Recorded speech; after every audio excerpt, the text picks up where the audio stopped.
I'd now like to ask staff to present, and Andrew, if you could introduce your team, that would be great. Thank you. Kia ora koutou councillors and all present virtually in the hearing today. My name is Andrew Rutledge. I'm the Head of Parks at Christchurch City Council. Alongside me today we have David Kuru and Russell Wedge from our Parks Planning team, and we have Tessa Zant from our engagement team, who will be able to answer any questions you may have.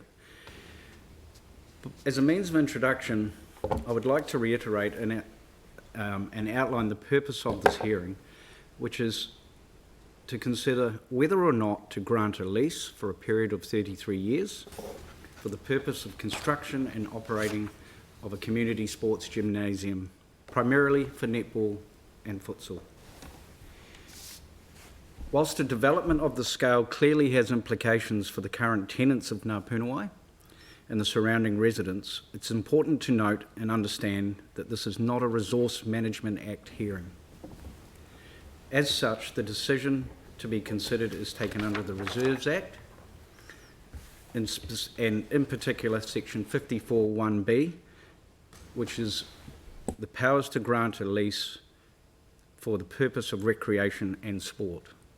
That is the purpose of the hearing. In practical terms, the application is fully compliant with regard to that Act.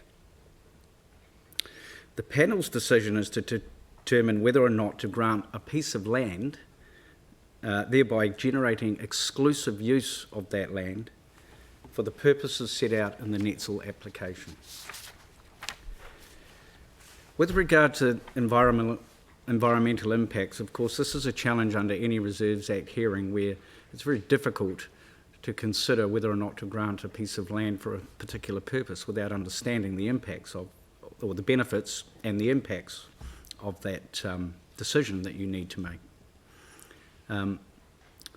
A resource consent has been granted for the use, because the use is fully compliant with Christchurch City Council's district plan.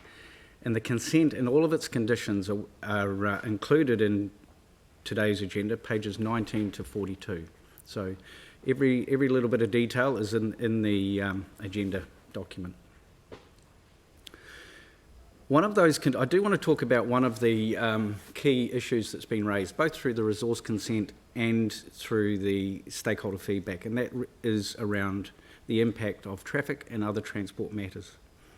That was clearly the leading concern and topic of discussion through the public consultation process, and was the key consideration that was seemed to be given to with the resource consent hearing. I guess one of the key items that we picked up within the Parks team there is that the consent has been granted on the basis that there is adequate capacity in the transport network up until 2028, which effectively gives Council cause for consideration as to how does it respond beyond 2028. And it sounds a long way away, but it's not a long way away in terms of funding and planning. It is my intent, having read the resource consent, that the Parks unit will include a financial bid for budget in the next long-term plan that we're currently developing to address all of the traffic matters raised in the resource consent and also raised by the residents. So that would include an additional access into the site and parking within the site to accommodate all the activity. Now, with regard to parking and transport on the site, Christchurch City Council and the Canterbury Agricultural Park Association have agreed already to develop a new transport management plan that will cover all activity, whether or not councillors decide to grant the lease. We feel it is important because of some of the issues that have been raised by residents in Ngā Punawai's current form, as well as by the Canterbury Agricultural Pastoral Association, that we address future traffic management, whether or not the lease is granted. So that work will commence pretty much straight away. Following the outcome of this decision, so that we know what scope we're working to. In addition, on the 17th of March, I attended the walk around for residents on site, and there were quite a few concerns raised by residents about the current activity, in particular speed management of vehicles, particularly in the site and entering the site. And what I can advise councillors and anyone who's listening is that we have already introduced new speed mitigation measures that are being constructed currently, and hopefully they'll have an impact, but we'll continue to monitor the effectiveness of those once sport gets up and running again, which should be in about 2 to 3 weeks in some cases. That's all I'd like to raise at the moment. I'm not going to go into every concern that was raised. It was clear that traffic was the predominant issue, and I'd just like to reiterate that council, certainly council staff, have acknowledged that, and there is clear intent, subject to council's approval of the LTP, to address those matters and expedite improved parking and improved access. What I should have said is that we've already done some preliminary work on costings to make sure that what we include in the budget is accurate. I'd now like to pass over to Tessa, and she may wish to comment on her component of the report. Thank you. Thanks, Andrew. Good morning, everybody. So just a really quick summary of the consultation that was carried out. Consultation was open from the 6th of April, from the 4th of March until the 6th of April, and we received 92 submissions in that time, and I think one submission arrived late. That's a reasonably healthy number of submissions for a project of this type. As Andrew said, we had a public session on the 17th of March, which was well attended. We had the lease area staked out so that the people attending could clearly see what the lease area was going to be, and we could move around the site and discuss the various aspects. We did close consultation, obviously, within alert level 4. This went ahead because we had a very healthy number of submissions at that time, and we knew that we'd had the public session, so there'd been a lot of interaction with our submitters. So it was decided to go ahead with that. If you just have a look at the submitter profile, which is towards the back of the consultation section in the report, I've divided so that you can see where those who are in opposition and support of the lease, whereabouts they're located within the city. For those within the lease area, so that's Hillmorton, Hallswell and Aidenfield, we have an even split between submitters both in support and opposition.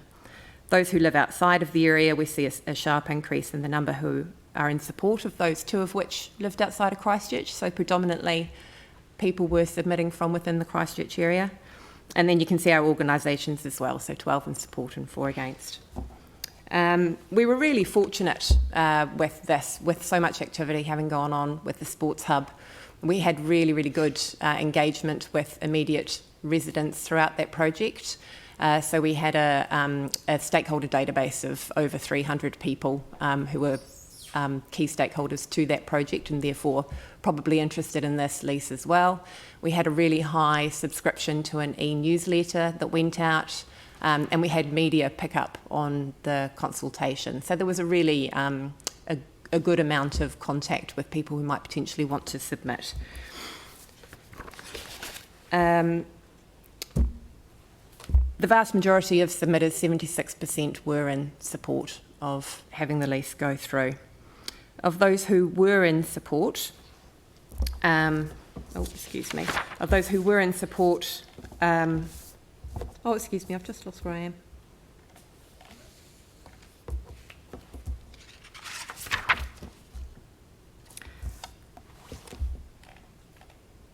Sorry, I'll just talk about those who were opposed to the lease first. Those who were in opposition to the lease, as Andrew touched on, it was predominantly around proximity to people's homes and the environmental effect that it would have on their immediate surroundings. The issues raised as Andrew has already covered, was around, a lot of it was around transport. And then we did have 8 people, I think, who talked about the master plan and how it was inconsistent with the master plan, the Puna master plan, and the loss of those green sports fields that were earmarked for that area. We also had some suggestions that you can read in the report there around what could be done to mitigate the lease, the impact of the lease. So it showed that a lot of the people who were in opposition to the lease, it was about the location rather than the leasing of land within the sports hub itself that was the issue. And then, as Andrew has said, you know, there are options for mitigation, particularly around transport. Of those who were in support of the lease, 76%, we did have 26 people who submitted in a pro forma style. So that is a submission that's nearly identical and just had a few tweaks around the edges. So that's why when you have a look at that chart that shows the reasons for supporting the lease, we have 3 there that are far and away the most common topics, but they were part of that pro forma submission. So it was just around a general need for indoor courts, that it was a good location in the idea of co-locating with other sports, and the ability for it to facilitate more events for Christchurch. It's worth noting, and this always happens when we do lease consultations, as Andrew's already touched on, that people get a little bit confused between the idea of should council be leasing this land for the purpose of versus is it a good idea for this facility to exist in its own right. So a lot of people were submitting in support of a Netsal centre, as opposed to focusing on whether this was a good location for a Netsal centre. So as you can see, I've divided out there in the bullet points people who were just making statements about why a Netsal centre itself is good. And I'll finish it there. Thank you.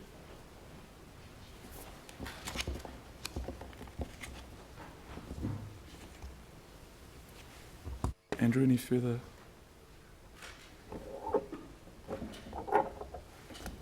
Andrew, any further comment from staff?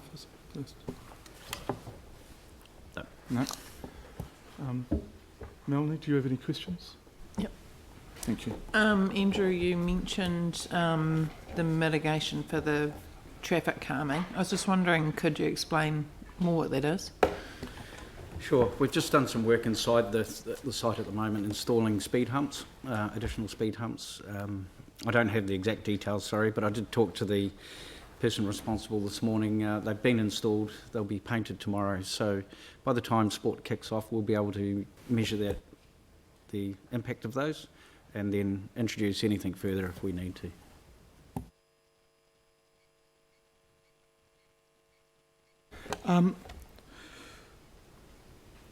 The resource consent's given till 2028 to work on another entranceway, is that correct?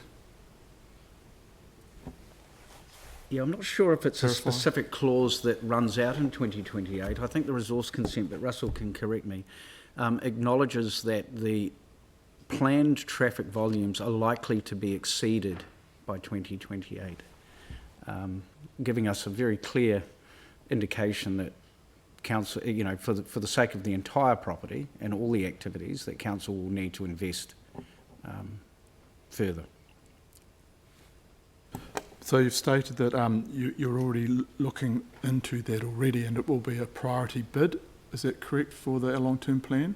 Yes, I see Russell was going to further comment on your previous. So.